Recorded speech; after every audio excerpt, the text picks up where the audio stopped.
Mark chapter 4. Again, Jesus began to teach by the lake.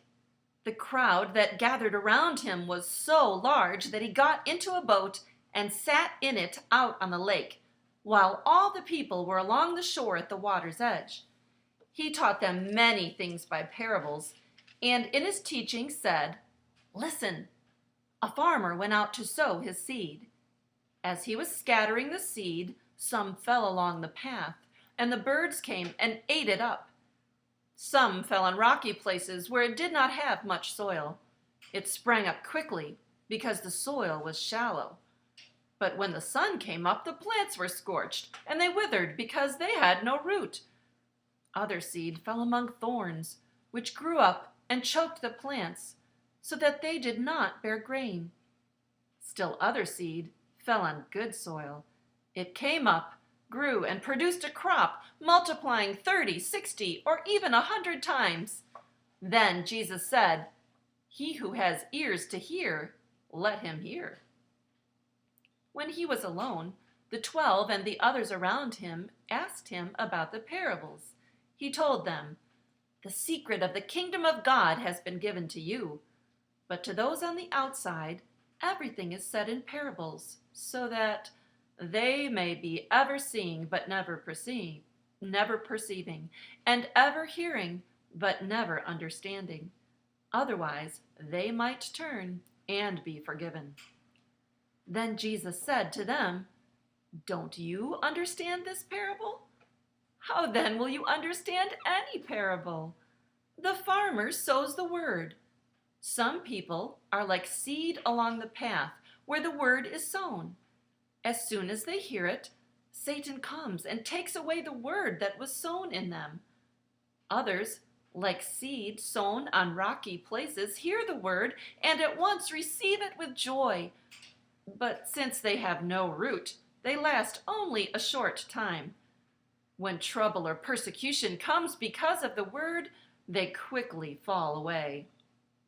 Still others, like seed sown among thorns, hear the word, but the worries of this life, the deceitfulness of wealth, and the desires for other things come in and choke the word, making it unfruitful.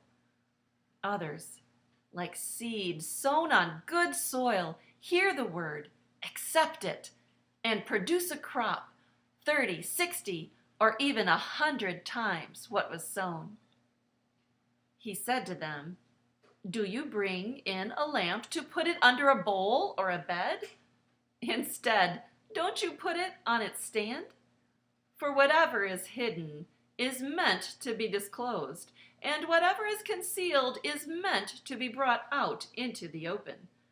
If anyone has ears to hear, let him hear." "Consider carefully what you hear," he continued. "With the measure you use, it will be measured to you, and even more. Whoever has will be given more. Whoever does not have, even what he has will be taken from him." He also said, "This is what the kingdom of God is like. A man scatters seed on the ground night and day, whether he sleeps or gets up. The seed sprouts and grows, though he does not know how. All by itself the soil produces grain, first the stalk, then the head, then the full kernel in the head. As soon as the grain is ripe, he puts the sickle to it, because the harvest has come." Again he said, "What shall we say the kingdom of God is like? Or what parable shall we use to describe it? It is like a mustard seed, which is the smallest seed you plant in the ground.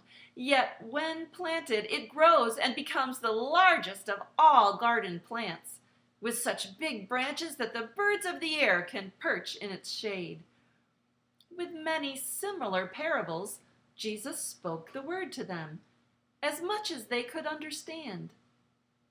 He did not say anything to them without using a parable, but when he was alone with his own disciples, he explained everything.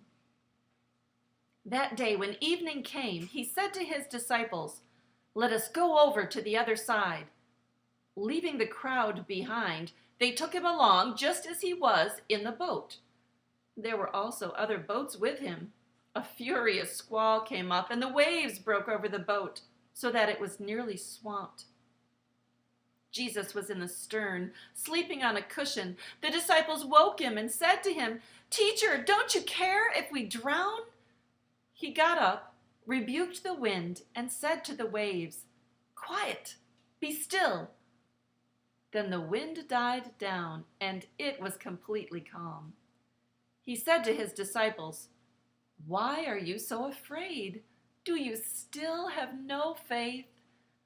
They were terrified and asked each other, "Who is this? Even the wind and the waves obey him." And we'll end with that verse from Philippians, chapter 1, verse 28.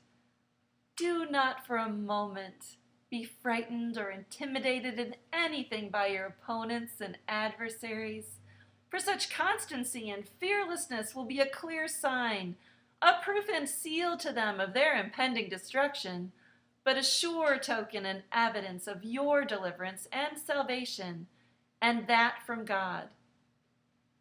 In the words of the King James in this chapter in Mark, peace, be still. Make it a good day.